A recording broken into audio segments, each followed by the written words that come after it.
জাহান্নামের মধ্যে আগুনের একটা নদী হবে, সেই নদীর মধ্যে দুই শ্রেণী মানুষ থাকবে। এক শ্রেণী হলো দুনিয়ার মধ্যে যারা ঘুষ খায় আর সুদ খায়।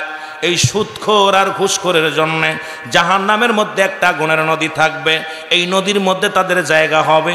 আরে ঘুষখোরের বাচ্চারা, সুদখোরের বাচ্চারা শুনে নেয়, কারণ তোদের জন্য আল্লাহ রাব্বুল আলামিন একটা নির্ধারিত জায়গা রাখছে, ওই জাহান্নামের মধ্যে একটা আগুনের নদী। এই আগুনের নদীর মধ্যে তারা সাঁতার কাটবে। আমার নবী বলেন ওই সাঁতার কাটা অবস্থায় আবার কিছু কিছু মানুষ উঠে আসবে, আবার মালিক ফেরেশতার সামসারা, মালিক ফেরেশতার মুসলমান শুনে নাও, তাদের দলের লোকেরা আবার গর্দান ধাক্কা দিয়ে আবার ওই আগুনের নদীর মধ্যে ফেলে দিবে। নবী বলেন তারা, আমার আম্মা জান বলে ইয়া রাসূলুল্লাহ ইয়া হাবিবাল্লাহ, তারা কারা? নবী বলেন এই দুই শ্রেণী মানুষ, এক শ্রেণী হলো ঘুষখোর আর এক শ্রেণী হলো সুদখোর। নবীজি বলেন আর এক শ্রেণী মানুষ জাহান্নামের মধ্যে যাবে, তারা দুনিয়ার আমল এত পরিমাণ আমল করবে, আমল করতে করতে হজ করবে, যাকাত দিবে, সদকা করবে, সব কিছু ঠিক থাকবে, তারপরেও তারা আমল শূন্য হয়ে জাহান্নামে যাবে। নবী বললেন তারা কারা? আম্মাজান বললেন তারা কারা? নবী বললেন তারা হলো এই দুনিয়ার মধ্যে মানুষের পরনিন্দা করতো, চগলখুরি করতো, না যাই না হুই না মানুষের দুর্নাম করতো, কেলেঙ্কারি দিত। ওই মানুষগুলো বলবে আমার বিরুদ্ধে তুমি অভিযোগ করেছিলে, মিথ্যা তোহমত দিয়েছিলে, আমি তো এই কাজটা করি নাই, তুমি তো মুসলমান, শুনে নাও। তখন বলবে ভাইরে আমার তুমি মাফ করে দাও। তখন বলবে না মাফ হবে না। তখন ওনার আমল নামা থেকে আমলগুলো ঝরে যাবে, আমলগুলো জয় ব্যক্তির আমল নামায় চলে যাবে। নবী কয় সারা জীবন কষ্ট করেছে, সারা জীবন এই রাত জেগে জেগে তাহাজ্জুদের নামাজ পড়েছে, সারা জীবন কোরআন তেলাওয়াত করেছে, তাদের আমল শূন্য হয়ে যাবে, শুধু না জানিয়া না বুঝিয়া মিথ্যা তোহমত দেওয়ার কারণে, অপবাদ দেওয়ার কারণে আল্লাহ রাব্বুল আলামিন তাদের আমল নামা থেকে সব নেকি বরবাদ করে দিবে। আবার নবীজি বলেন তিন শ্রেণী মানুষ, তারা মৃত্যুর আগেই তাদের আযাব হয়ে যাবে। তিন শ্রেণী মানুষগুলোর কবরে যাওয়ার আগে, ইন্তেকালের আগেই তাদের আল্লাহ পাক দুনিয়ার মধ্যে সাজা দিয়ে দিবে। তিন শ্রেণী মানুষের এক নাম্বার হলো যারা পৃথিবীর মধ্যে নারীর কেলেঙ্কারি দেয়, যারা দুনিয়ার মধ্যে একজন একটা মেয়েকে দেখেই খপাত করে আপনি হুট করে একটা উঠবাট একটা মনস্তাপ করতে পারেন না। হয়তো একটা নারীর গায়ে কাপড় না, সে তো জিনাকারী নয়। হয়তো একটা মেয়ে, একটা বেগানা মহিলা রাস্তা দিয়ে পাতলা কাপড় গায়ে দিয়ে চলছে, আপনি অটোমেটিক তারে দেখে বললেন ওইটা জিনাকারী, ওইটা বদমাইশ। এর মুসলমান এমনও তো হতে পারে সে ইমানদার, এমনও তো হতে পারে দাউস, কিন্তু তার ইমান ভালো। এই জন্য রাসূল বলছে যারা দুনিয়ার মধ্যে ও মুসলমান শোনো, এই পৃথিবীর মধ্যে যারা মেয়েদেরকে, যারা মেয়েদের বিরোধিতা করে, এই রকম যারা কটূক্তি করে, আল্লাহ রাব্বুল আলামিন তাদেরকে দুনিয়ায় মৃত্যুর আগেই তাদের আযাব দিয়ে দিবে। নাম্বার 2 হলো যারা কালো জাদু করে, পৃথিবীর মধ্যে কালো জাদু করে, বানটুনা মানে যারা দুনিয়ার মধ্যে যারা কালো জাদু করে বা বানটুনা মারে, মানুষের ক্ষতি করে, এই মানুষগুলো মরণের আগে আল্লাহ রাব্বুল আলামিন মৃত্যুর আগেই তাদের গজব দিয়ে দিবে। 3 নাম্বার হলো যারা এই দুনিয়ার বোনের সম্পদ ফাঁকি দেয়, বোনের ঠগায়, যারা বোনকে ঠগায়, এরে মার পেটের বোনকে যারা ঠগাইয়া মুসলমান নিজেই ভোগ করে নেয়, জমা জমিগুলো লেখে নেয়, আল্লাহ রাব্বুল আলামিন বলেন এই সমস্ত মানুষগুলো, এই সমস্ত লোকগুলো আল্লাহ রাব্বুল আলামিন তাদের মরণের আগেই গজবের মধ্যে দিয়া দিবে। গভীর মনোযোগ যে কথাগুলো আমি বলতেছিলাম, আমার বাবারা লক্ষ্য করে শোনেন, কারণ মরণ তো একদিন আসবে, এর মধ্যে কোনো সন্দেহ নাই। আমি আপনাদেরকে বলি ওই নামাজের প্রতি যত্ন নেবেন, নামাজটা আপনি আদায় করবেন। রাসূলুল্লাহ নামাজের জন্য যেমন যত্ন করেছেন, সাহাবীরা করেছেন, আলেম ওলামা করে, পৃথিবীর যত উলামা একরাম আছে সবাই নামাজের আলোচনা করে, নামাজের প্রতি যত্নের কথা বলে। আজ থেকে নামাজ ছাড়ব না, কে কে রাজি আছেন? আজ থেকে নামাজ ছাড়ব না, কে কে রাজি আছেন? একটু হাত দুটা তুলে দেখান। এক নাম্বার হলো দুগালের মধ্যবস্তু, এই মুখটারে পবিত্র রাখতে হবে, জিহ্বাটারে কন্ট্রোল করতে হবে। এই মুখ দিয়ে গাঁজা খাওয়া যাবে না, মদ খাওয়া যাবে না, এই মুখ দিয়ে কাউকে গালি দেওয়া যাবে না, মুখ দিয়ে কারোর গিবাত করা যাবে না, মুখ দিয়ে কারো ফাহিশা কথা বলা যাবে না। এই মুখটা যে ব্যক্তি পবিত্র রাখবে, নবীজি কথা দিছে, আমার নবীজি বলছে সাহাবীরানে, এই যে ব্যক্তি এই মুখটারে মুখেই জিহ্বাটারে কন্ট্রোল করতে পারবে, আমি নবী তার হাত ধরে জান্নাতে নিয়ে যাব। আর এক শ্রেণী হলো যারা দু পায়ের মধ্যবস্তু, যেটা পুরুষলিঙ্গ স্ত্রীলিঙ্গ, এই দুইটা একমাত্র স্বামী স্ত্রী ব্যতীত অপচয় করবে না পৃথিবীর মধ্যে। ও আমার যুবক বাবারা, আমার যুবক বাবারা মাহফিল দিছ, একটু লক্ষ্য করো যুবকেরা, শোনো, নবীজি বলছে সাহাবীরা রে, যে ব্যক্তি দুই পায়ের মধ্যবস্তু স্ত্রীলিঙ্গ পুরুষলিঙ্গ, এইটা একমাত্র স্বামী ব্যতীত অন্য কোন পুরুষের কাছে যাবে না, ও স্ত্রী ব্যতীত অন্য কোন নারীর কাছে যাবে না। আল্লাহ রাব্বুল আলামিন আল্লাহ নবী ওয়াদা করেছে, আমি আল্লাহ রাব্বুল আলামিনের রাসূল কথা দিলাম, ওয়াদা করলাম, আমি নবী তাদের হাত ধরে জান্নাতে নিয়ে যাব। নবীজি বলল, আমি জাহান্নামের সবচেয়ে একটা কঠিন আযাব দেখলাম। এ যুবকেরা শোন, সবচেয়ে কঠিন একটা আযাব, সেই আযাবটা হলো এক শ্রেণী পুরুষের লজ্জাস্থান দিয়ে আগুনের ফুলকি বাইর হচ্ছে।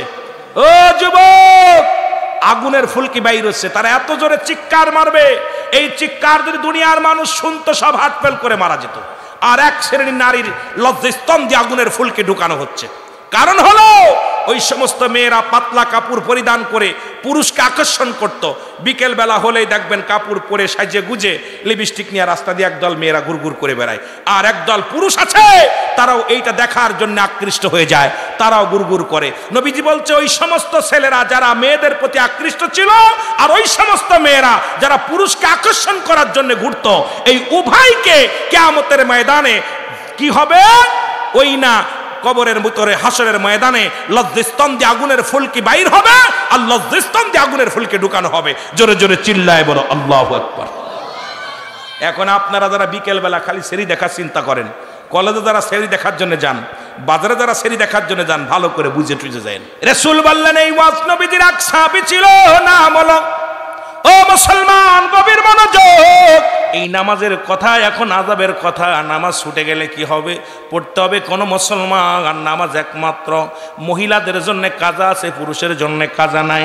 মহিলাদের জন্য যদি কোনো মহিলা, মা শুনে নাও, যদি তোমাদের হায় নিফাজ আসে, আমার মার আবার বলে যায় মাদের এই ওয়াজটা করার দরকার, যদি কোনো মেয়েদের হায় নিফাজ আসে, ঋতু আসে, সঙ্গে সঙ্গে নামাজ ছেড়ে দিবে, রোজা ছেড়ে দিবে। যদি ফরজ রোজা হয় এটা কাজা আদায় করে নিবে, নফল হলে করা লাগবে না।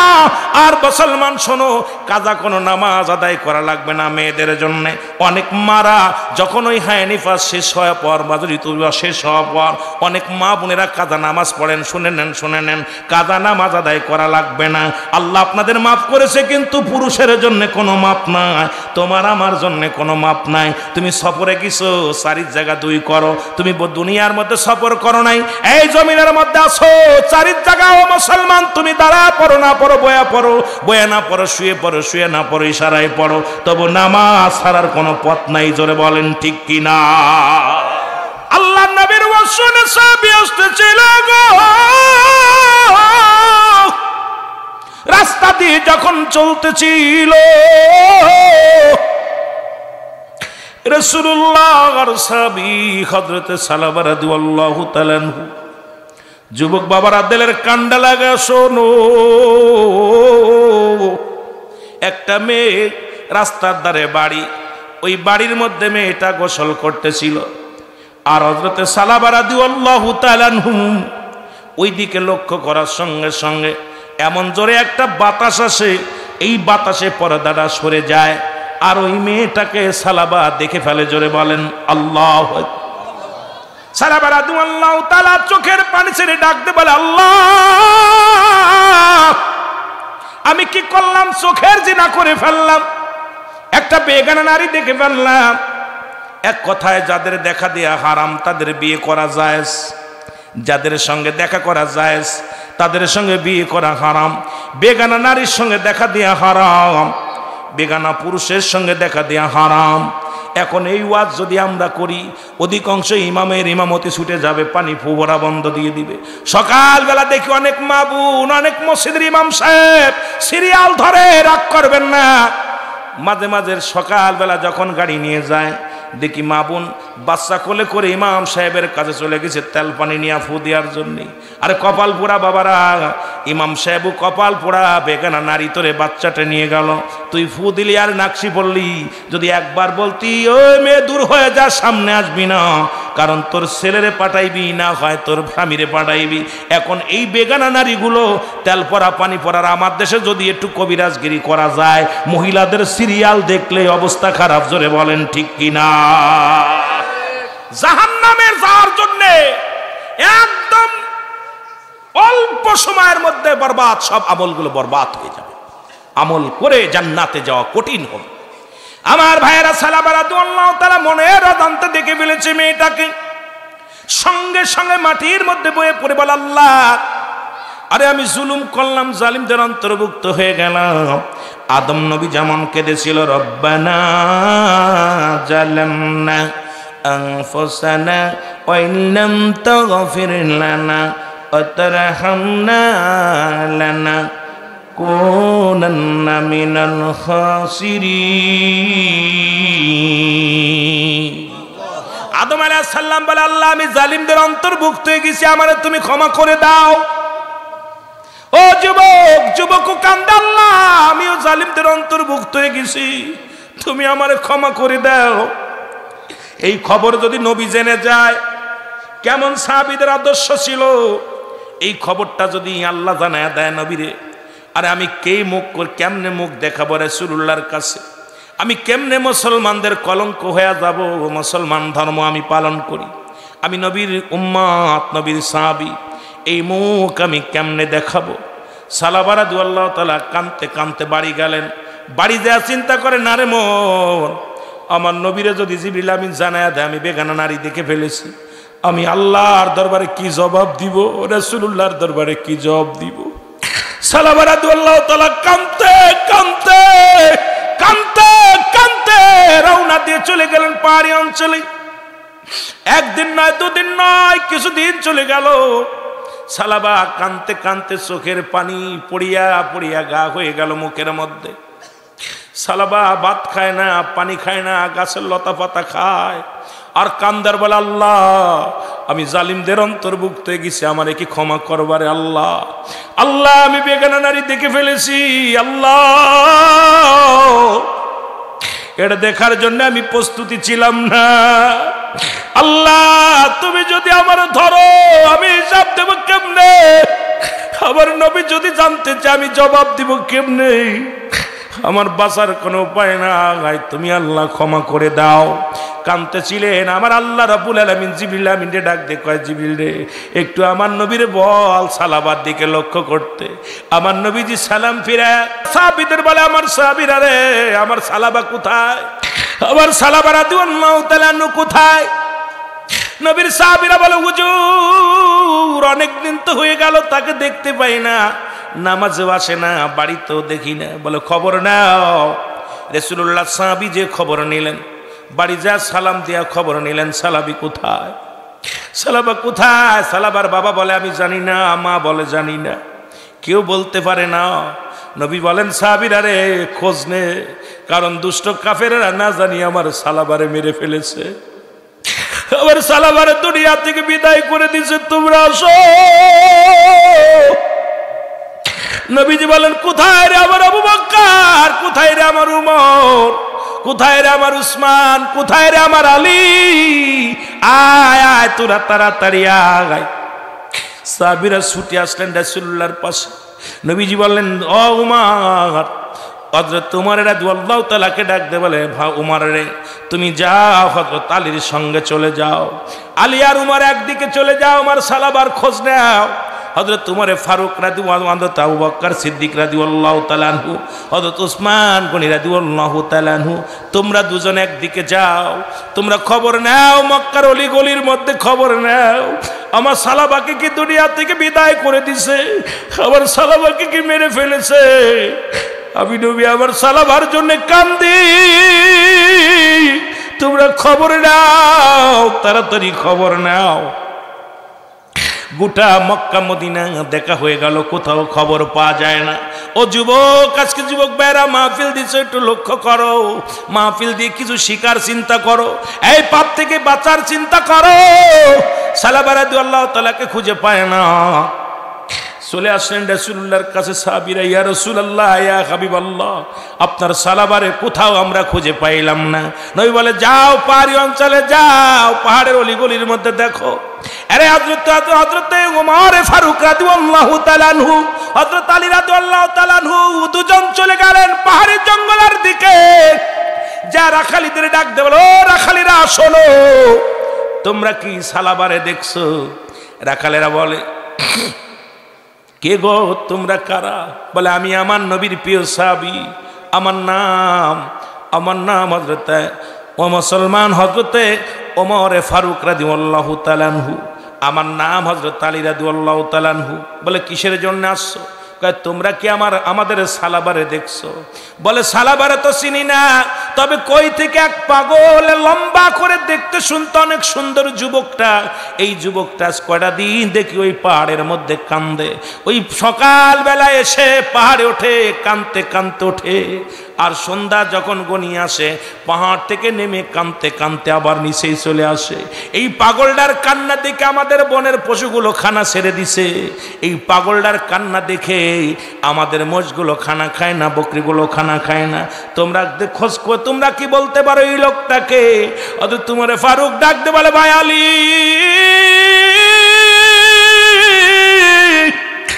আলী রে, নিশ্চিত আমাদের সালাবা হবে। বলে, ভাই কই রে? বলে, ওই লোকটাকে আমরা হাঁটতে পারে না, দেখি পথের মধ্যে পড়ে যায়, পাহাড় উঠতে পারে না। ওই লোকটারে ক্লান্ত দেখে আমাদের বকরি থেকে দুধ দহন করে দিয়েছিলাম, একটা পাতিলের মধ্যে দুধ দিয়েছিলাম। ওই লোকটা কাঁদতে কাঁদতে চোখের পানিগুলো পড়ে দুধ আর পানি এক হয়ে গেছে।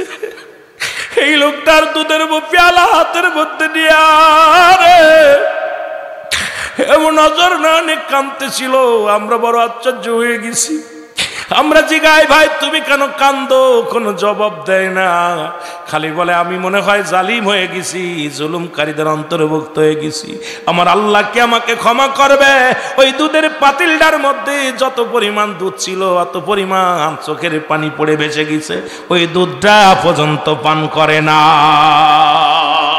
হযরতে ওমর ফারুক দৌড়তে চলে গেলেন, ডাকতে বলে, ভাই আলী, নিশ্চিত আমাদের সালাবায় হবেন, আমার নবীর সাহাবী আমাদের সহকারী হবে। দৌড়ায়া চললেন, যা দেখে সালাবা সিজদার মধ্যে পড়ে কান্দে, রব্বে কারীম, আমারে তুমি মাফ করে দাও, আমার কথা যদি আল্লাহ তুমি আমার নবীরে জানায়া দাও, আমার নবী কষ্ট পাবে, আমার কথা যদি দুনিয়ার মানুষ জানতে পারে, আল্লাহ আমি কিভাবে মুখ দেখাবো, কিভাবে আসরের ময়দানে আমি পার হব? চোখের পানি ছেড়ে ছেড়ে কাঁদতেছিল। পিছন থেকে হযরতে ওমরে ফারুক রাদিয়াল্লাহু তাআলা আনহু সালাম দিলেন, আসসালামু আলাইকুম। সালাবা, ওয়ালাইকুম আসসালাম। ডাকতে বলে, ভাই ওমর রে, তুমি কেন আসছো? বলে, সালাবা রে, তুমি কেন জঙ্গলের মধ্যে যে কান্দো? সাহাবীর দেহখানা কঙ্কাল হয়ে গেছে, শুকায়া শুকায়া কাঠ হয়ে গেছে বডিখানা। সাহাবীর চোখের পানি ওয়াজার নানা ঝর ঝর করে পড়ে। আল্লাহর নবীর সাহাবী ডাকতে বলে, ওমর ফারুক ডাকতে বলে, সালাবা রে, তুমি কেন এই জঙ্গলের মধ্যে? বলে, ভাই আবু বকর, ও ভাই ওমর ফারুক, আগে বলো, আমার জন্য কোন কোরআনের আয়াত নাজিল হয়েছে কিনা, আমার জন্য কোন হাদিস আমার নবী বর্ণনা করছে কিনা, আমার পক্ষে আমার বিপক্ষে কোনো হাদিস না আল্লাহ রাব্বুল রাসূল বলছে কিনা। হয়তো তোমার বলে না, তোমার বিরুদ্ধে কোনো কথা শুনি নাই, নবীও তো কিছু বলে নাই, আমার নবী তো আমাদের কিছু জানাই নাই, তোমার কি হয়েছে বলো? বলে, আমি জালিমদের অন্তর্ভুক্ত হয়ে গেছি, আমার আল্লাহ কি আমারে ক্ষমা করবে?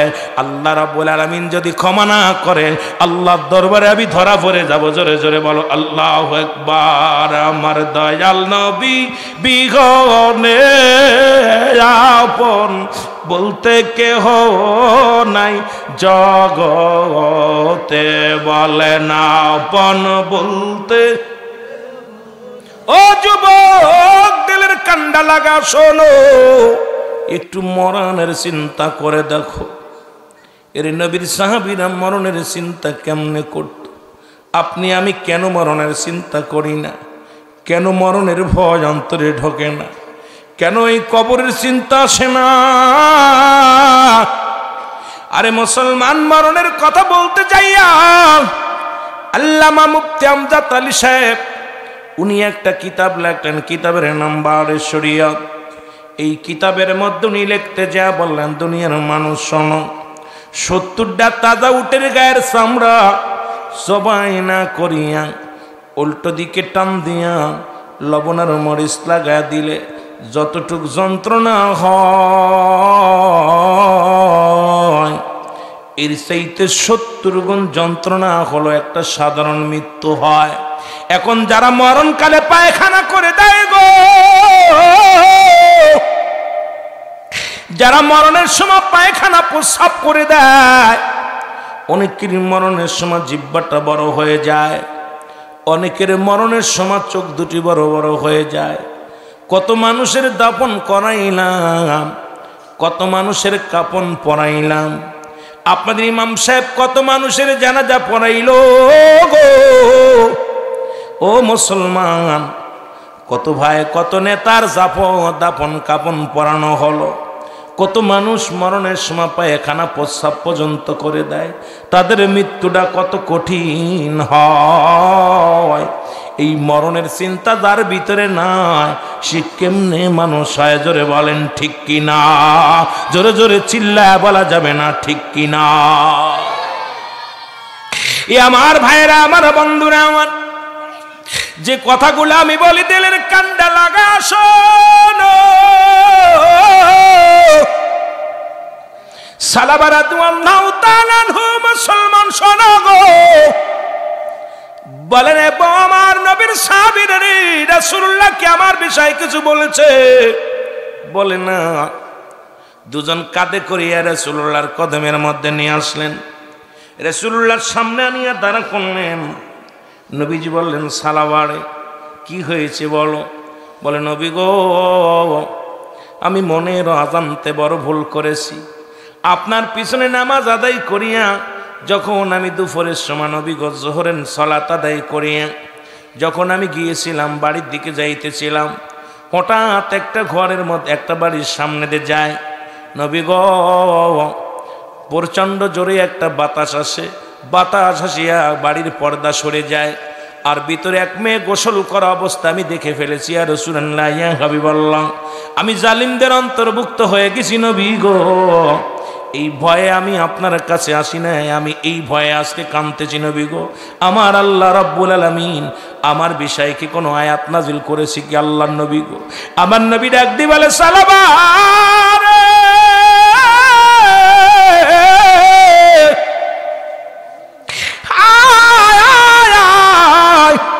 তোমার বিপক্ষে এইরকম কোন আয়াত আল্লাহ নাজিল করে নাই।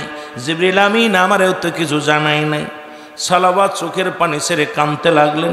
নবীজি তওবা করে দিলেন, আস্তাগফিরুল্লাহ রাব্বি মিন কুল্লি যামবিন আতুবু ইলাইহি লা ইলাহা ইল্লাল্লাহু মুহাম্মাদুর রাসূলুল্লাহ। আমার নবীজি সালাবারে তওবা করে দিলেন। তওবা শেষে সালামা বলেন, নবী গো, আমার মন বলে আমার পিছনের রোগের কাছে গো পিপিলিকার মতো কেন যেন ছোট ছোট পোকা বাইতেছে গো নবী। পিপিলিকা যেমন হাঁটাহাঁটি করে গো নবী, আমার পিছনের শিরা আর পাশে এমন লাগতেছে। নবী কয়, সালাবারে আর দুনিয়ার মধ্যে তুমি নাই রে সালাবা। আজরাইল আলাইহিস সালাম আগমন করেছে রে সালাবা। আমার নবী চোখের পানি ছেড়ে কান্দে, আল্লাহ আল্লাহ, তুমি আজরাইলকে পাঠায়া দিলা। সালাবা রাসূলুল্লাহর পাশে দাঁড়ায়া দাঁড়ায়া কালেমা পড়লেন। বইয়া কালেমা পড়ে নিজেই জমিনের মধ্যে শুয়ে পড়ল। জোরে জোরে চিল্লায়া বলা যাবে না আল্লাহু আকবার। সালাবার ইন্তেকাল হয়ে গেল। এত পরিমাণ কান্নাকাটি করেছে, না খায়া না ঘুমাইয়া আজার নয়নে কানতে কানতে দেহটারে কঙ্কাল করে ফেলেছে। খাস তওবা করা পর রাসূলুল্লাহর হাতে হাত রেখে সালাবার মৃত্যুবরণ করলেন। আল্লাহু আকবার বলেন। মৃত্যুবরণ হয়ে গেল। নবীজি চোখ দিয়া দর দর করে পানি ছেড়ে দিল। সাহাবীরাও কান্দে, রাসূলুল্লাহও কান্দে। দরদি মুসলমান শোনো গো, আদরের সাহাবী বিদায়। রাসূলুল্লাহ বলেন, সাহাবীরা রে, তাড়াতাড়ি আমার সালাবারে গোসল করো। তাড়াতাড়ি গোসল করানো হলো, কাপনের কাপড় আনা হলো। সালাবারে জানাজা পড়াইবে, রাসূলুল্লাহ নিজেই জানাজা পড়াবে। নবীজি দোয়া করবেন। মুসলমান শোনো, গোসল করানো হলো, কাপন পরানো হলো। এবার সালাবার দেহখানা নবীজি বললেন, ওই ময়দানে নিয়ে যাও, ওই ময়দানের দিকে নিয়ে যাও। সালাবার দেহখানা যখন ময়দানের দিকে নিয়ে গেলেন, রাসূলুল্লাহ পিছে পিছে আসতেছিলেন। নবীজি অনেক পিছে পড়ে গেলেন। হযরত ওমর ফারুক ডাক দিয়ে বলে, ইয়া রাসূলুল্লাহ, ইয়া হাবিবাল্লাহ, আপনি অনেক পিছে পড়ে গেছেন। আমার নবীজি বলে, ওমর রে, ওমর রে, আমি কেমনে হাঁটবো? আমি তো হাঁটতে পারি না। রাসূলুল্লাহ পা ফেলায়, অনেক আস্তে আস্তে করে পা ফেলাইতেছে। হযরত ওমর ফারুক রাদিয়াল্লাহু তাআলা আনহু ডাক দিয়ে কয়, নবী গো, জানাজায় সবাই হাজির হয়ে গেছে, আপনি আসেন নবী গো। বলে, ওমর রে, ও ওমর শোনো ভাই ওমর, কারণ অসংখ্য আমি কেমনে পা রাখবো গো, তাড়াতাড়ি কেমনে আসবো? আকাশ থেকে এত পরিমাণ ফেরেশতা সালাবার জানাজায় হাজির হয়ে গেছে। আসমান জমিনের অসংখ্য হাজার হাজার ফেরেশতা সালাবার জানাজায় হাজির হয়ে গেছে। এই জান্নাতের বাগান বান্দা যখন রওনা দিয়ে দিছে, এই রিয়াজুল জান্নাহ বেহেশতের বাগান গো, বান্দা যখন রওনা দিয়ে দিছে, প্রতিটা কদমে কদমে আমার আল্লাহ রব্বুল আলামিন বান্দার জীবনের সমস্ত সগীরা গুনাহগুলো মাফ করে দিছে। জোরে বলেন মারহাবা। আমরা শুধু সগীরা গুনাহ করি না, পদে পদে করছি কবিরা গুনাহ, নামাজ ছেড়ে দেয়া কবিরা গুনাহ। এই এত সুন্দর মসজিদ, এরপরও মুসল্লি হয় না। কারণ কি? কারণ নামাজের প্রতি যত্ন নাই। যে কথা বলতেছিলাম, দিলের কান্ডা লাগা শুনবেন। নামাজ ছেড়ে দেয়া কবিরা গুনাহ, মিথ্যা বলা কবিরা গুনাহ, বেগানা নারীর সঙ্গে দেখা দেয়া কবিরা গুনাহ, বেগানা পুরুষের সঙ্গে দেখা দেয়া কবিরা গুনাহ। আল্লামা কুতুবী রাহমাতুল্লাহ বায়ান করে, শোনো গো, তুমি আসমান থেকে জমিন পর্যন্ত যত গুনাহ করেছো, কোনো বান্দা যখন রিয়াজুল জান্নাহ বেহেশতের বাগানের সংবাদ শুনতে পায়, ওই জান্নাতের বাগানখানা আঁকড়ে ধরে খাস তওবা করে আল্লাহ বলে যখন ডাক দেয়, আল্লাহ আমি গুনাহগার, আমি পাপী, আমি নালায়েক, আল্লাহ তুমি মাফ করে দাও, জীবনের ভুল করব না, গুনাহ করব না। আমার আল্লাহ রব্বুল আলামিন ওই বান্দার জীবনের সমস্ত গুনাহগুলো মাফ করে দেয়। জোরে বলেন আল্লাহু আকবার। একটু মহব্বতের সঙ্গে বলেন আলহামদুলিল্লাহ। কি গুনাহ মাফ? কবিরা গুনাহ মাফ। এখন এত গুনাহ করলা, এই গুনাহ মাফের জন্য একটা অপূর্ব সুযোগ পাইলা, গুনাহ মাফের জন্য একটা উত্তম সিস্টেম পাইলা।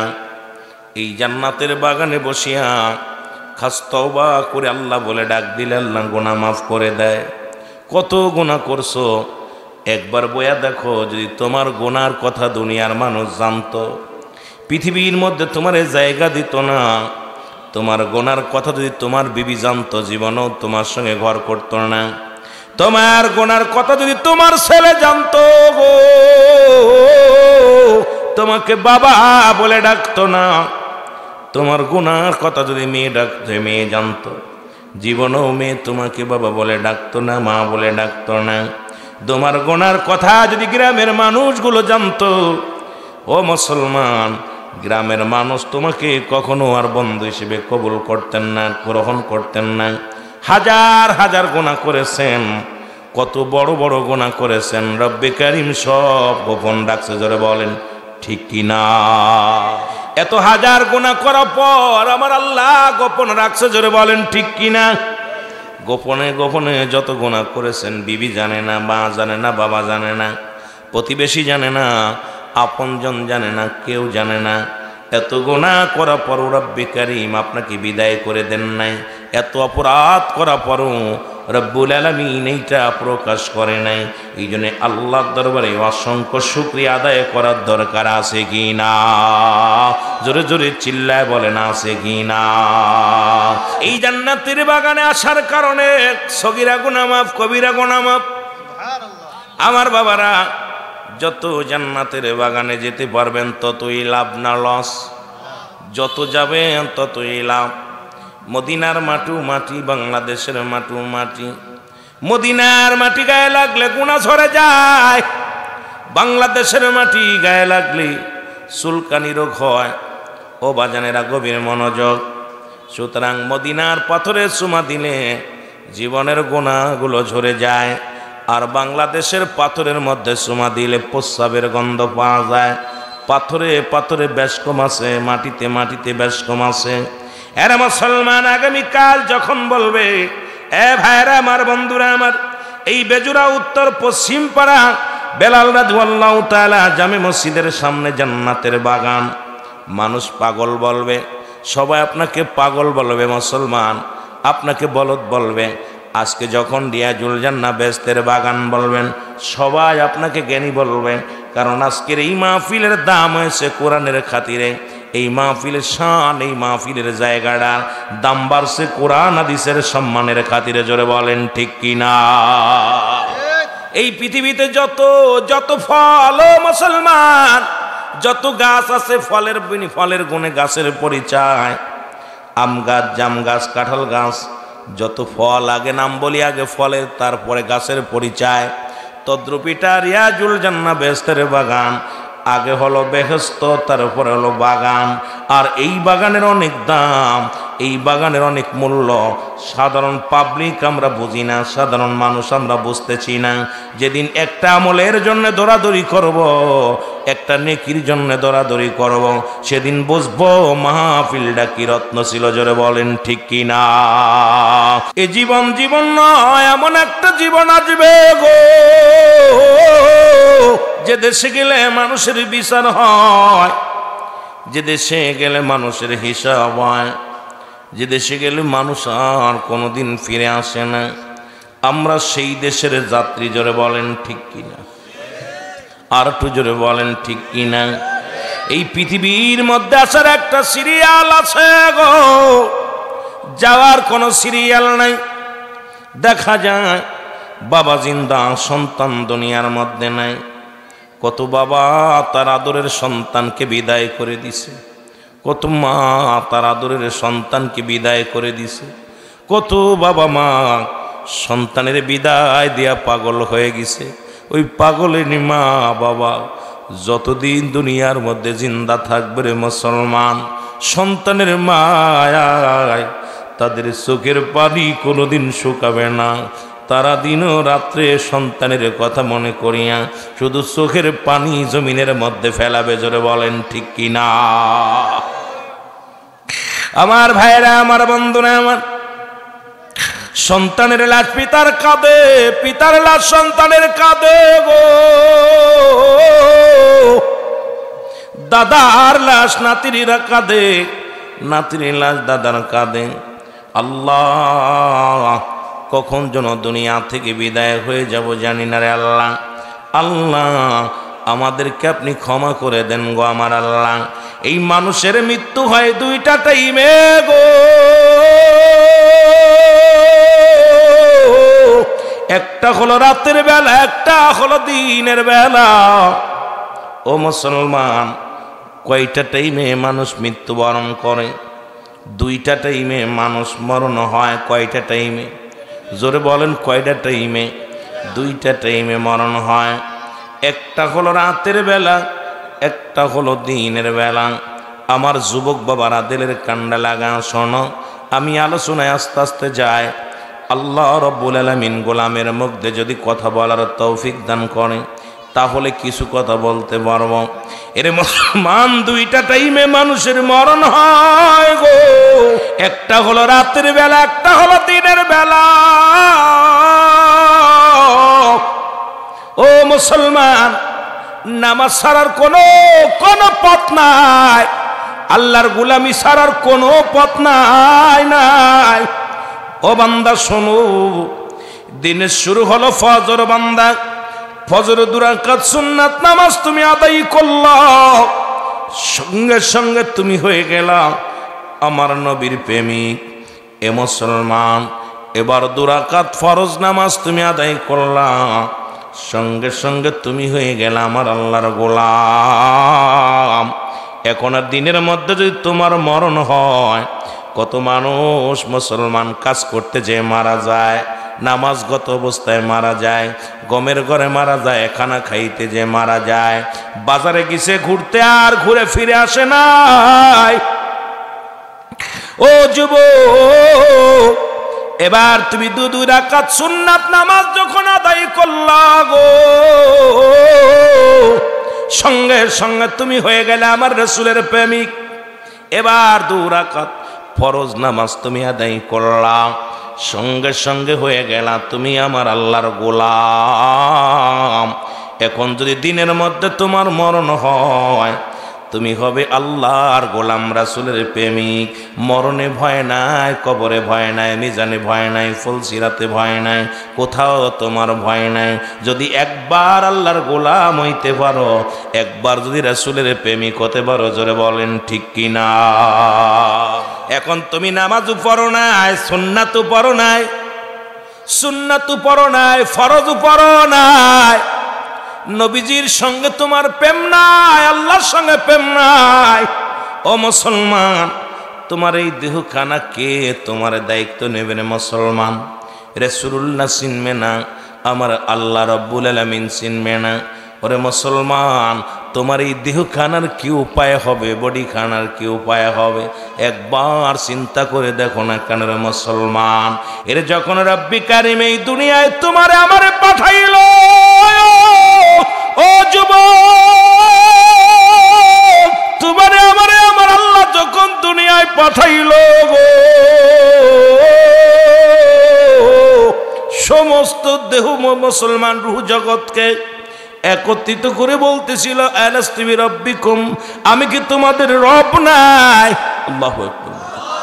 সমস্ত রূহের জগৎ নিরাপত্তা পালন করে, আল্লাহ কয় আমি কি তোমাদের রব নয়? তখন সমস্ত রূহের জগৎ বলেছিল, ক্বালু বালা, স্বীকার করলাম আপনি আমাদের রব, আপনি আমাদের প্রভু, আপনি আমাদের মালিক। আমি আপনাদেরকে বোঝানোর জন্য একটা কথা বলে যাই, এই কথাটা গুরুত্ব দিয়া শুনবেন। এ বাবা, মাঝে মাঝেই আমি গল্পটা করি। ওই মুসলমান, শোনো শোনো গো, এই বেজুরিয়া গ্রামবাসী আর ওই কুমিল্লা নিবাসী দুজনের সঙ্গে এক মেয়ে এক ছেলের লগে বিয়া হয়। এত টাকা দেলমা, ওরে এত টাকা ওসিল বাদে কবুল আসো কিনা? কয় কবুল। এর মুসলমান ওই বিবিরে বিয়ে করে আনা পর, মেয়েটাকে বিবাহ করার পর সারাদিন আপনার কাজ করে, সারাদিন আপনার কর্মচারী হলো, মেতরের কাজ করে, মতির কাজ করে, জির কাজ করে, আপনার সন্তানাদি লালন পালন করে। রাত্র যখন হয় বলে তোমার বাড়ির ঘরে ঘুমাইব, মেনে নিবেন? এ মুসলমান, শুধু তাই নয় গো, যদি আপনার বিবি অন্য কোন পুরুষের লাগে কথা বলে, সঙ্গে সঙ্গে তার বিদায়ের জন্য প্রস্তুতি হও। আপনার শুধু হুকুম নিষ্কি বলেছেন, শুধু কবুল বলেছেন, সঙ্গে সঙ্গে আপনি আপনার প্রতি তার হুকুম তার ধার্য হয়ে গেছে, আর আপনার অনুগত্য হয়ে যায় আপনার বিবি। কিন্তু রব্বি কারিমের কাছে সমস্ত মাকলুকাত কবুল করে আসলাম, আপনি আমাদের রব, আপনি আমাদের প্রভু, আপনি আমাদের সৃষ্টিকর্তা, আপনি আমাদের পালনকর্তা, রিজিক দাতা। আর দুনিয়ার মধ্যে আইয়া মন গড়া চললাম, আমার আল্লাহ আপনারে কোনোদিন বান্দা বলে স্বীকার করবে না, জোরে বলেন ঠিক কিনা? এ বান্দা, তুমি গোলামি করো কার? আমার আল্লাহর। ও বান্দা, দাসত্ব করো কার? আমার আল্লাহর। এখন বান্দা, আপনি ফজরের নামাজ ছেড়ে দিলা, তুমি কেমনে তুমি তার বান্দা থাকো? তুমি জোহরের নামাজ ছেড়ে দিলা, কেমনে তুমি তার বান্দা থাকো? আসরের নামাজ ছেড়ে দিলা, তুমি কেমনে তার বান্দা থাকো? মাগরিবের নামাজ ছেড়ে দিলা, কেমনে তার বান্দা থাকো। ও মুসলমান, ঈশান নামাজ তুমি ছেড়ে দিলা, কেমনে তার বান্দা থাকো। আমার আল্লাহ তোমারে তালাক দিয়া দিব, জোরে বলেন ঠিক কিনা। সুযোগ দিছে বান্দা আগামীকাল করবি, তারপরের দিন করবি। ও বান্দা ফিরে আয় রে। ও যুবক, দিলের কান্ডা লাগা শুনে নাও। এবার দিনের মধ্যে তোমার মরণ হয় না, রাতের মধ্যে তোমার মরণ হবে, এর মধ্যে কোনো সন্দেহ নাই। রাতের শুরু হলো মাগরিবের বান্দা, মাগরিবের 3 রাকাত ফরজ নামাজ তুমি আদায় করলা, সঙ্গে সঙ্গে তুমি হয়ে গেলে আমার আল্লাহর গোলাম। এবার 2 রাকাত সুন্নাত নামাজ তুমি আদায় করলা, সঙ্গে সঙ্গে তুমি হয়ে গেলা আমার রাসূলের প্রেমিক, জোরে বলেন মারহাবা। মুসলমানরা নামাজ ধরে, কাফেররা নামাজ ছাড়ে। 1 ওয়াক্ত নামাজ যদি কাজা দাও, শুধু বাদ দিছো, ছুটে কি সেটা আদায় করেছো, 80 হুতবা পরিমাণ জাহান্নাম, 80 হুতবা পরিমাণ। যারা 1 হুতবা পরিমাণ হলো 2,88,00,000 বছর, এই হলো 1 হুতবা, আর 79 হুতবা আছে। তাহলে এত পরিমাণ 1 ওয়াক্ত নামাজ কাজা গেলে রে মুসলমান, শুধু কাজা গেলে যদি এত পরিমাণ আযাব হয়, আপনার জীবন থেকে কত নামাজ চলে গেছে, আপনার আমার জীবন থেকে কত নামাজ ছুটে গেছে। একবার খেয়াল করবেন, একবার চিন্তা করবেন, রব্বে কারিম যদি ধরে, কোনোদিন জান্নাতে যাওয়া সম্ভব না। রাহমাতুল লিল আলামিন বললেন, সাহাবীরা গো, আমি নবীর সঙ্গে কে কে জান্নাতে যেতে চাও? সাহাবীরা সবাই বলে লাব্বাইক ইয়া রাসূলুল্লাহ, লাব্বাইক ইয়া হাবিবাল্লাহ। আমিও বলতে চাই, আপনারা কে কে রাসূলুল্লাহর সঙ্গে জান্নাতে যেতে চান? রাহমাতুল লিল আলামিন বললেন, সাহাবীরা শোনো, যদি কোনো ব্যক্তি 5 ওয়াক্ত নামাজ, 5 ওয়াক্ত সালাত সময় মতো আদায় করতে পারে, আমি নবী ওয়াদা করলাম, আমি নবী তার হাত ধরে জান্নাতে নিয়ে যাব। রাতের বেলা ইশার সালাত আদায় করে নবী ওয়াজ করলেন। নবীর এক সাহাবী ছিল আব্দুল্লাহ আনসারী, বাড়ি গেলেন, বাড়ি যাওয়ার পর বিবি ডাকতে বলে, স্বামী রে, এত সময় অতিবাহিত হয়ে গেল, আপনি কোথায় ছিলেন, কি করতেছিলেন? বলে, রাসূলুল্লাহ ওয়াজ করতেছিল, আমার নবীর বাণীগুলো আমি শুনতেছিলাম। ডাকতে বলে, স্বামী রে, আমার নবী কি ওয়াজ করছে আপনি একটু বলেন গো, আমি একটু শুনতে চাই। আমার মা বোনের একদিনও বাড়ি গেলে শোনে না কোন বক্তা কি ওয়াজ করছে, কোন বক্তা কি আলোচনা করছে, কোন বক্তা নামাজের ওয়াজ করছে, কোন বক্তা পিতা মাতার ওয়াজ করছে। বিবি বাড়ি গেলে কয় কি তাবারক দিছে, কয় বিরিয়ানি, কয় ছাগলের না গরুর নাকি পোল্ট্রির। যদি কয় দেই নেই, কয় এত রাত জায়গায় দিল কেন? মারা শোনো, নবীর সাহাবীরা, তাদের বিবিরাও কেমন পাগল ছিল, আমলের জন্য উৎসাহিত ছিল, সাহাবীরাও আমলের জন্য উৎসাহিত ছিল, আর আমরা দেউলিয়া হয়ে গেছি আমল না করতে করতে। জোরে বলেন ঠিক কিনা। আনসারী বিবি ডাকতে বলে, স্বামী,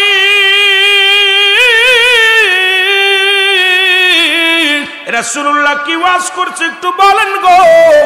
স্বামী কয়, বিবি রে, আমার নবী ওয়াজ করছে যে ব্যক্তি 5 ওয়াক্ত নামাজ, 5 ওয়াক্ত সালাত সময় মতো আদায় করতে পারবে, রাসূলুল্লাহ তার হাত ধরে জান্নাতে নিয়ে যাবে। বিবি ডাকতে বলে, প্রাণের স্বামী, জীবনে আপনার কাছে দামি কাপড় চাই না গো, আপনার কাছে দামি পোশাক চাই না, খাবার চাই না, দুনিয়ার রং বাংলা কিছু চাই না। আপনি একটু আমাকে সুযোগ করে দিবেন, আপনি একটু আমার সুযোগ করে দিবেন, আমিও যেন 5 ওয়াক্ত সালাত আদায় করিয়া আপনার সঙ্গে, রাসূলুল্লাহর সঙ্গে জান্নাতে যেতে পারি। নবীজি প্রতিদিন নামাজ আদায় করেন। আপনাদের ইমাম সাহেব যেমন নামাজ পড়াইল, মুসল্লিদের সঙ্গে একটা সম্পর্ক ভালো হয়ে যায়। যদি কোনো মুসল্লিকে একদিনের জায়গা 2 দিন না দেখে, ইমাম সাহেব জিগায়, মুয়াজ্জিন সাহেব, অমুক মুসল্লিদের তো দেখি না, অমুক মুসল্লি তো আজকে দেখলাম না, আগামীকাল দেখলাম না। ইমাম সাহেব আরেকজনকে জিগায়, ভাই উত্তর পাড়া পশ্চিম পাড়ার অমুক মুসল্লি কেন মসজিদে আসে না? রাসূলুল্লাহ ঠিকই জিগাইতেছে সাহাবীরা রে, আজ কটা দিন আমি লক্ষ্য করি আনসারি নামাজে আসে, কিন্তু নামাজ শেষ করে আনসারি কেন যেন আর তারে খুঁজে পায় না। আমার আনসারির কি হয়েছে তোমরা বলতে পারো নি? সাহাবীরা বলে, হুজুর নিশ্চিত সে দুনিয়ার কোন ঝামেলার মধ্যে পড়ে গেছে, দুনিয়ার কোন প্রেমের মধ্যে পড়ে গেছে গো। আল্লাহর নবী বলে, না আমি নিজেই খবর নিব, আনসারির বাড়িতে যাব। রাসূলুল্লাহ গুটি গুটি পায়ে আগায় চলে আসলেন, একবারে চলে গেলেন আনসারির বাড়িতে, সালাম দিলেন, আসসালামু আলাইকুম ইয়া আহলাল বাইত। একবার নয়, দুবার নয়, তিনবার সালাম দিলেন নবীজি, তিনবার সালাম দিলেন আনসারির বাড়িতে।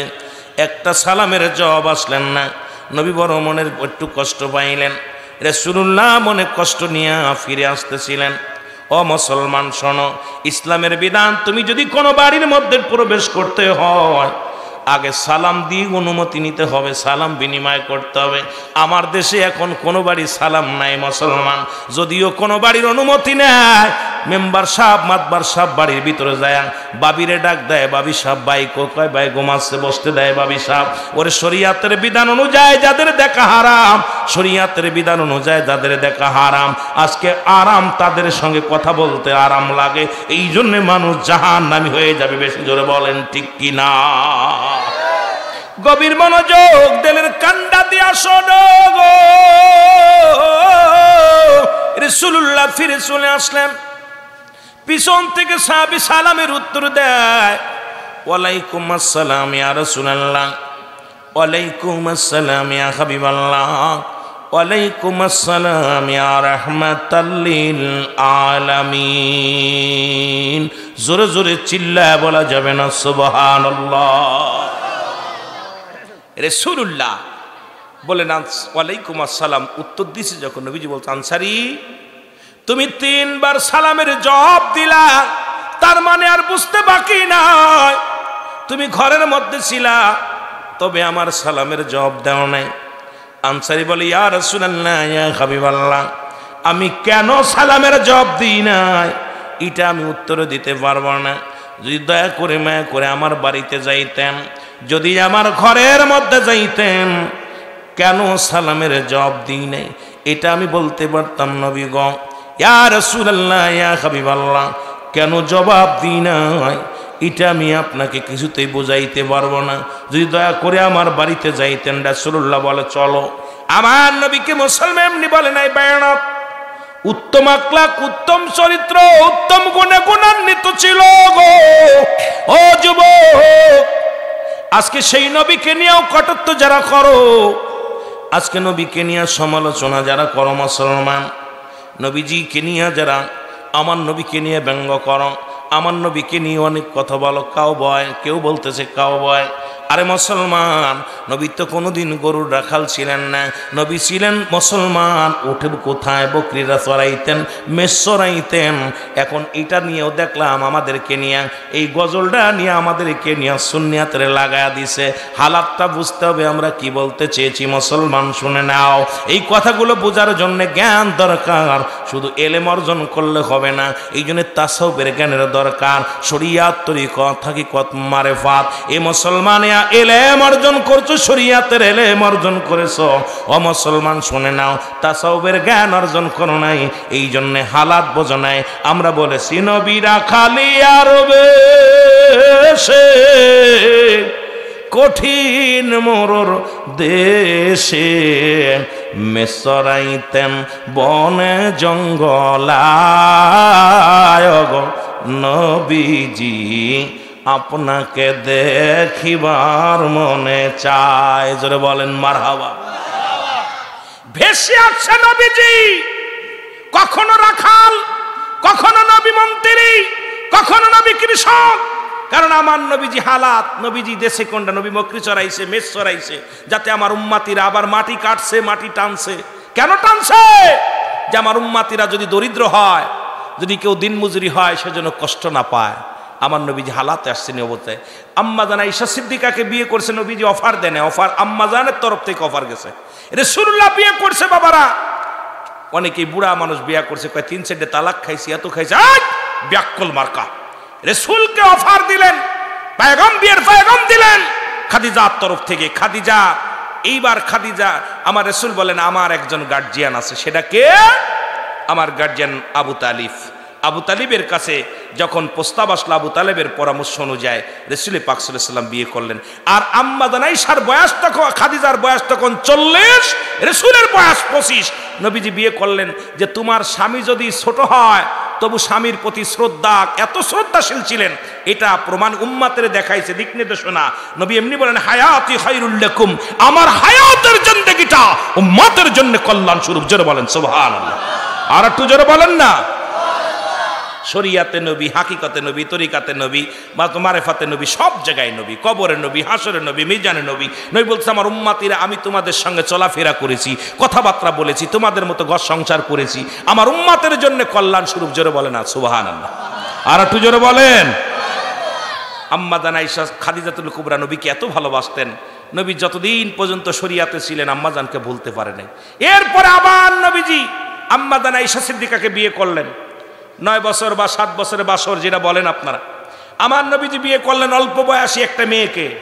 এটাও প্রমাণ করার জন্য আমার দেশের অনেক নেতারা বলতেছে অনুরোধ রাসূল বিবাহের ব্যবসা করেছে, আবার নবীজি ছোট ছোট মেয়েদের বিয়ে করছে। এই পাগলের দলেরা, রাসূল বিয়ে করছে তোমার উম্মতিরাদের বুঝানোর জন্য, তোমার স্বামী যদি বুড়া হয়, তোমার বয়স যদি কম হয়, তবু তোমার স্বামীকে সম্মান করো, স্বামীকে কি করো? সম্মান করো। আমার নবীকে এত সম্মান করতেন। আম্মা জান আয়েশা সিদ্দিকা কখনো তো নবীকে বুড়া বলে নাই। কিন্তু আমার দেশের যদি আপনার বউ যদি আপনার চাইতে একটু ছোট হয়, আপনার 2-3 দিন পরে বুড়ো বয়সে বিয়ে করছে, আবার দেখো দি কি করে। জোরে বলেন ঠিক কিনা? যাতে বুড়া বলতে না পারে, গোড়া বলতে না পারে। আমার নবী উম্মতের জন্য বিশাল একটা দিক নির্দেশনা। জোরে বলেন ঠিক কিনা? আপনার প্রশিক্ষণ দিলেন, আপনি তার বিরুদ্ধে কথা বলেন। রাসূল রাখালিয়ার ভেসে আসছেন, রাসূল কখনো রাখালের ভেসে আসছেন, কখন ব্যবসার কাজে গেছেন, নবীজি কখন দাওয়াত দিতে গেছেন, কত হালাতে নবী গেছে দেখেন না। রাসূলুল্লাহ যে আপনারা শুনেছেন আমাদের সাইদি সাহেবের একটা ওয়াজের ভিতরে, আমি নিজে শুনেছি ওয়াজটা, যে বুড়িমা পালাইতেছে বোঝা নিয়া, রাসূল পাক সাল্লাল্লাহু আলাইহি সাল্লাম সামনে দেখা, নবীজি বলতে বুড়িমা কই যাও? আরে বাবা কই আস যাবো, ওই আব্দুল্লাহর বেটা মুহাম্মদ সে নাকি ধরে ধরে কালেমা পড়াচ্ছে, তার যন্ত্রণায় আর বাড়ি ছেড়ে পালাইতেছি। কয় মা গো তুমি কই যাও? কয় আমার ছেলেরা ওই পাহাড়ে আছে, ওখানে আছে, তার কাজ যাচ্ছে। কয় মা গো তোমার বোঝাটা দাও আমি বহন করি। কেমন নবী ছিল? রাসূলুল্লাহ তার বোঝাটা বহন করলেন। রাসূল পাক সাল্লাল্লাহু আলাইহি সাল্লাম বুড়িমার বোঝাহা মাথায় নিছে, নিয়ে হাঁটতেছে, টুপলাটা মাথায় নিয়ে হাঁটতেছে। বুড়ি তো সামনে গালি দিতে দিতে যাচ্ছে, ভরা পড়া মরে না কেন? আব্দুল্লাহর বেটা মুহাম্মদ এর যন্ত্রণায় বাড়ি ছাড়ছি, ঘর ছাড়ছি, সব ছেড়ে চলে আসলাম, গালিগালাজ করতেছে। এইবার বুড়িমা আস্তে আস্তে যায় ছেলেরা ডাক দিছে, বড় ছেলে, মেজো ছেলে, ছোট ছেলে চলে আসছে। মা কয় বাবার এই লোকটা আমার নিয়ে আইছে। কয় মা গো কারে নিয়ে আইছো? যার ভয়ে আমরা ঘর ছেড়েছি, বাড়ি ছেড়েছি, তাকে শেষমেশ আমাদের কাছে নিয়ে ধরে নিয়ে আইছো। বুড়িমা বলে বাজান রে, যদি সেই মানুষটা হয়, ইনি যদি সেই রাহমাতুল লিল আলামিন হয়, আর দেরি করো না, তোমরা কালেমা পড়ে নাও। যে মানুষটাকে এত গালি দিলাম, যে মানুষটা আমার বোঝা বহন করলো, আরে আমরা একটু মৌলবী হইলে কত পাওয়ার, ওরে ভাই কোলাকুলি করি না। যেটা বলেন ঠিক কিনা? আরে অহংকার, আরে অহংকার। সঙ্গে সঙ্গে বুড়িমা বলে বাজান রে, যদি মুহাম্মদ হয়, তারা আমি তোমাদেরকে বলতেছি আর দেরি করো না, কালেমা পড়ে মুসলমান হয়ে যাও। জোরে বলেন সুবহান। আর একটু জোরে বলেন না। নবীর আদর্শ আমাদের ভিতরে নাই, আমাদের ভিতরে নাই। আমার ভাইয়েরা, আমার বন্ধুরা, আমার যে কথা আমি বলতেছিলাম, রাহমাতুল লিল আলামিন বললেন আনসারী রে তুমি চলো, বাড়িতে চলো। বাড়ি গেলেন। বাড়ি যে যখন আনসারী দরজা খুলে দিছে, দেখে রে ওই ভিতরে বিশাল একটা গর্ত খোঁড়া, ঘরের দরজার সামনে বিশাল একটা গর্ত খোঁড়া। আল্লাহর নবী বলেন আনসারী রে এত বড় গর্ত খোঁড়া কেন? এত বড় গর্ত খোঁড়া কেন? আনসারী বলে ইয়া রাসূলুল্লাহ, ইয়া হাবিবাল্লাহ, নবী গো আপনি যখন আমারে সালাম দিয়েছিলেন, ইয়া রাসূলুল্লাহ, ইয়া হাবিবাল্লাহ, আপনার সালামের জবাব আমি দিতে পারি নাই, কারণ এই গর্তের মধ্যে আমি উলঙ্গ অবস্থায় বসেছিলাম, পণ্যের ভিতরে কোনো কাপড় ছিল না। নবী গো এই কারণে আমি আপনার সালামের জবাব দিতে পারি না। নবী বলে আনসারী রে কি শুনাইলা? আনসারী বলে ইয়া রাসূলুল্লাহ ইয়া হাবিবাল্লাহ, নবী গো শোনেন গো, যেদিন আপনি ওয়াজ করলেন 5 ওয়াক্ত সালাত 5 ওয়াক্ত নামাজ যে ব্যক্তি সময় মতো আদায় করতে পারবে আপনি তার হাত ধরে জান্নাতে নিয়ে যাবেন। নবী গো এই ওয়াজটা আমি আমার বাড়িতে যা করি, বাড়িতে যে যখন আলোচনাটা করি, আমার বিবি আমার কাছে দাবি করেছে স্বামীরে জীবনের টাকা চাই না, বাড়ি চাই না, গাড়ি চাই না, আপনি আমাকে একটু সুযোগ করে দিবেন, আমিও যেন 5 ওয়াক্ত নামাজ সময় মতো আদায় করতে পারি। আপনি যাবেন রাসূলুল্লাহর সঙ্গে জান্নাতে, আমাকেও লয়ে যাবেন। জোরে বলেন মারহাবা। আল্লাহর নবী বলেন আনসারী রে, আনসারী আয়, আমি নবী কথা দিলাম রে আনসারী, আমি নবী, ও আনসারী আমি নবী কথা দিলাম ইয়াউমুল কিয়ামতের ময়দানে আমি নবী তোদের দুজনকেই হাত ধরে জান্নাতে নিয়ে যাব। আর একটু জোরে বলেন না। মুসলমান, এই বেজুরার জমিনে এমন কোন গরিব নাই, এমন কোন ভ্যান চালক নাই, রিক্সা চালক নাই যাদের একখানা কাপড় আছে। সব মানুষের যে ভিক্ষা করে খায় তারও 4-5টা টুকরা কাপড়, যে ব্যক্তির দিন মজুরি তারও 4-5টা কাপড়, এরপরও নামাজে আসে না। আল্লাহর কাছে কি জবাব দিবেন? জবাব দিতে পারবেন না। কারণ নামাজ, মুসলমান, আমি প্রথমেই বললাম নামাজ কাফের এবং মুসলমানদের মধ্যে পার্থক্য হলো নামাজ। এখন মুসলমান নামাজ ধরে, কাফের নামাজ ছেড়ে দেয়। এখন আপনি আমি নামাজ ছেড়ে দিলে আল্লাহর দরবারে কি জবাব দিব? জবাব দেওয়ার মতো কোনো পথ নাই, জবাব দেওয়ার মতো কোনো ভাষা আপনি খুঁজে পাবেন না। কারণ আনসারী যদি এক টুকরা কাপড় দিয়ে স্বামী স্ত্রী, নবী গো যখন আমি নামাজে চলে যাই আমার বিবি এই উলঙ্গ হয়ে গর্তের মধ্যে বয়া থাকে, আবার আমি যখন ফিরে আসি আমি গর্তের মধ্যে ঢুকে যাই, ঢুকে কাপড়খানা খুলি, নবী গো কাপড়খানা খুলি, আরে আমি আমার বিবির দি, আমার বিবি তখন নামাজে ছিল। নবী গো আমার নবী আনসারী আয়, এক কাপড়ে দুজন নামাজ আদায় করে। আর আপনাদের এই মুসলমান শুনে নেন, এই থানার মধ্যে, এই জেলার মধ্যে এমন কোন দরিদ্র নাই যার একখানা কাপড় আছে, যে পাগল তারও 4-5টা কাপড় আছে। এইবার আল্লাহর কাছে কি জবাব দিবেন? জবাব দিয়ার কোন ভাষা আমি পাইতেছি না, খুঁজে জোরে বলেন ঠিক কিনা। এই নামাজের জন্য রাহমাতুল লিল আলামিন নামাজের জন্য মেহনত করেছে, সাহাবীরা করেছে, হক্কানি আলেম ওলামারা করেছে, ওলি আল্লাহ করেছে। আর সেই নামাজ আজকে আমার দেশের মানুষ মসজিদ বেড়েছে, নামাজি বাড়ে নাই। যদিও নামাজি বেড়েছে, ইমানদার বাড়ে নাই। মুসলমান, আমি আপনাদেরকে বলবো সমস্ত খারাপ কাজ থেকে বাঁচায় একমাত্র নামাজ। এরপরও বেগানা নারীর সঙ্গে কথাবার্তা বলে, বাজার ঘাটে যায় ওজনে কম দেয়, মিথ্যা বলে, মিথ্যা কাজে সাক্ষী দেয়, মিথ্যা মামলায় সাক্ষী দেয়, দুনিয়ার মধ্যে অন্যায় কাজ করে বেড়াইতেছে। কারণ নামাজ হচ্ছে না। নামাজ যদি হতো, ও যদি আল্লাহকে প্রকৃতই সেজদা করতো, রব স্বীকার করে, আমার মন বলো দুনিয়ায় কোনো খারাপ কাজ করতে পারতো না।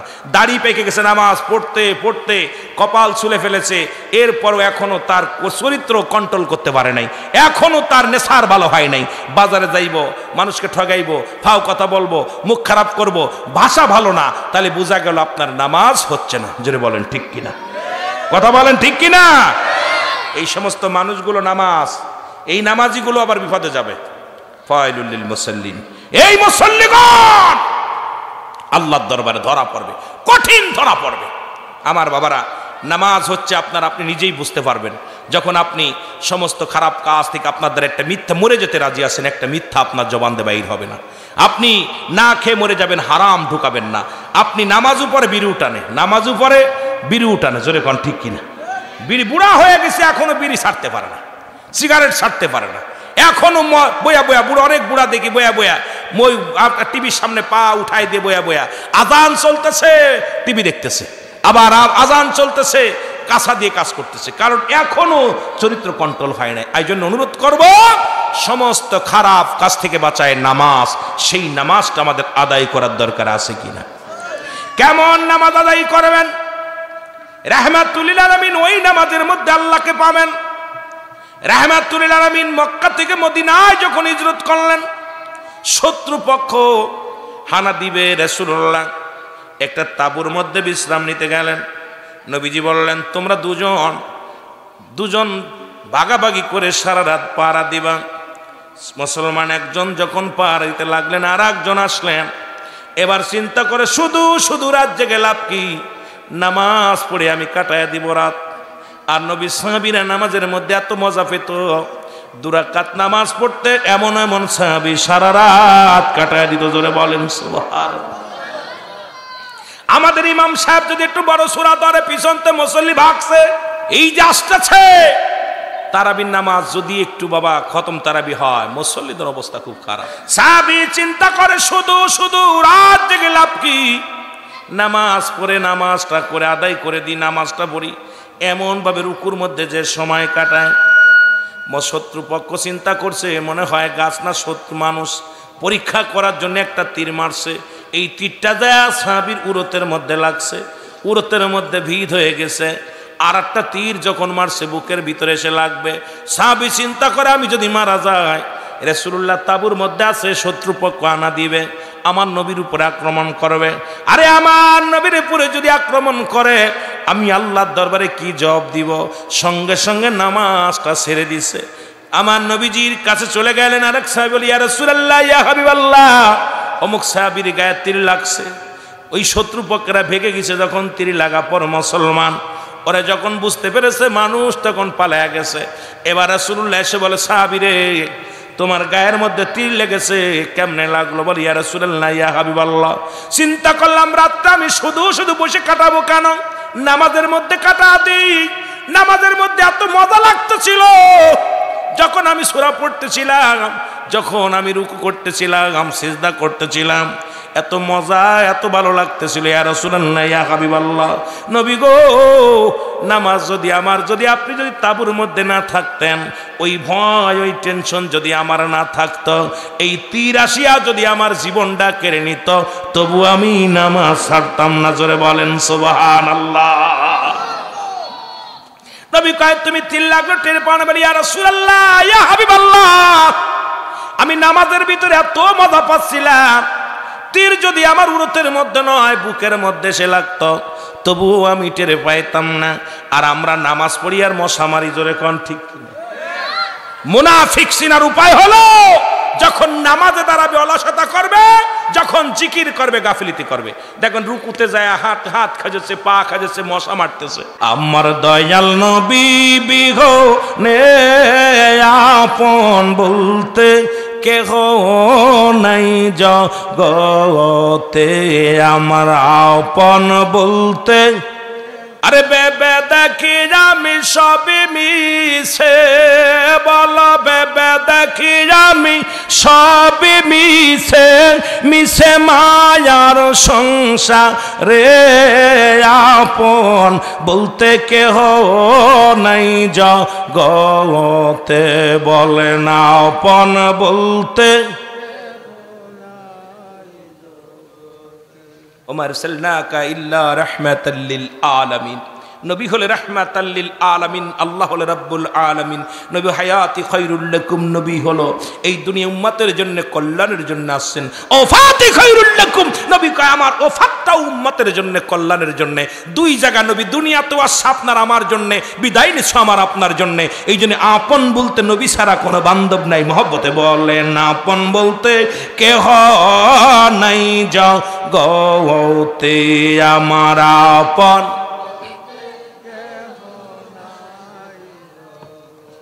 ও নবী ও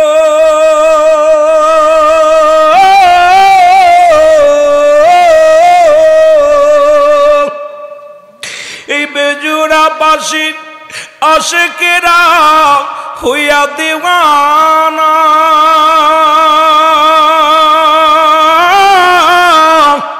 লইয়া যান গো মদিনাতে নবীদেরই সহেনা।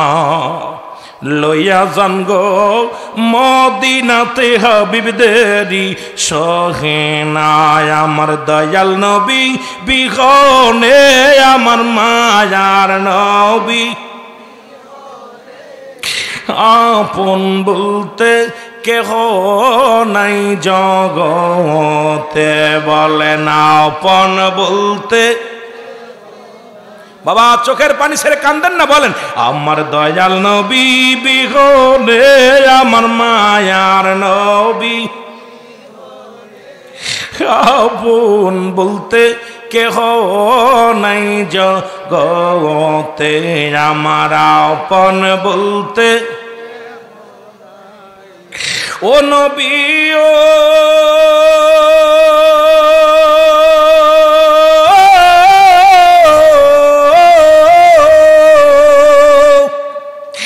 আশিকের প্রেম শিকায়া আসো যে ঘুমায়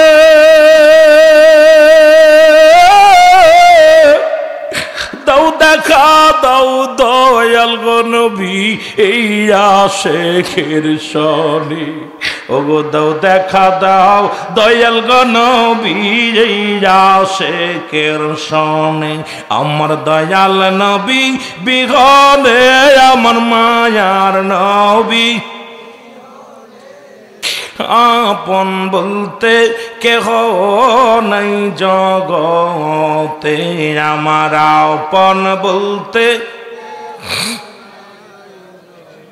ও নবী ও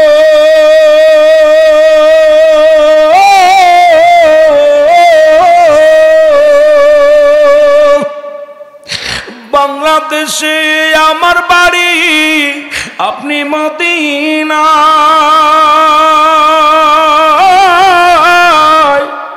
একটি বার দেন গো দিদার দেরি সহিনা একটি বারে দেন গো দিদার বিদেরি সহিনা এ গোলামে কাঁদি বসে নবী এই গোলাম কাঁদি বসে নবী নিরাশ করো না মোরে জগ নিরাশ করো না মোরে আপন বলতে কেহ নাই জগতে